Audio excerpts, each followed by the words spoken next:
Hi guys, আজি আমি বনাব লৈছোঁ চিকেন উইথ পালেং শাকৰ লগত মুৰ্গী মাংস।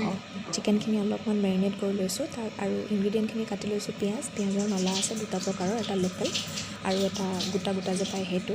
পালেং শাক অলপ কাটি লৈছোঁ, লগত বিলাহী, আদা, নহৰু।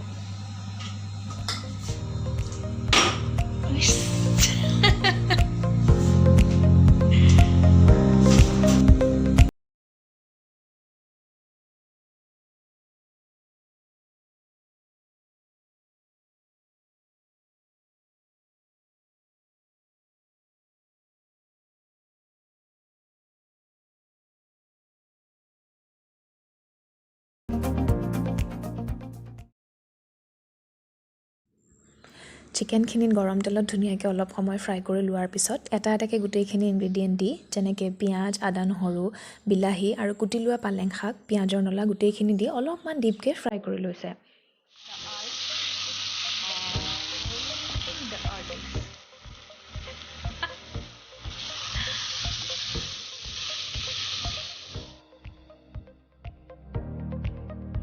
ধুনীয়াকৈ অলপ সময় ভাজি লোৱাৰ পিছত, যিহেতু শাকৰ পৰিমাণটো বেছি হ'লে ভাল লাগে, সেইবাবে আমি পালেং শাক আৰু অলপ নকটাকৈ দীঘলে দীঘলে অলপমান আৰু পালেং শাক এড কৰি দিলোঁ।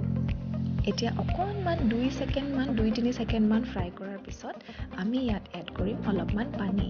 যিহেতু আমি অলপমান গ্ৰেভি হোৱাটো বিচাৰিছিলোঁ, পালেং শাকৰ পৰা ইমান বেছি পানী নোলায়, সেইবাবে আমি অলপমান পানী এড কৰিম। পানীখিনি এড কৰাৰ পিছত ঢাকন নিদিয়াকৈ সেই পানীখিনি আমি অলপমান শুকাবলৈ দিম। পানীখিনি যেতিয়া শুকাই এটা গ্ৰেভিৰ আকাৰ ল'ব, তেতিয়া আমি মাংসখিনি গেছৰ পৰা নমাই দিম। এয়া চাওক, সুন্দৰ এটা গ্ৰেভিৰ আকাৰ লৈ লৈছে আৰু বহুত ধুনীয়া এটা কালাৰো হৈছে। এয়া আমাৰ পালক চিকেন ৰেডি হৈ গ'ল।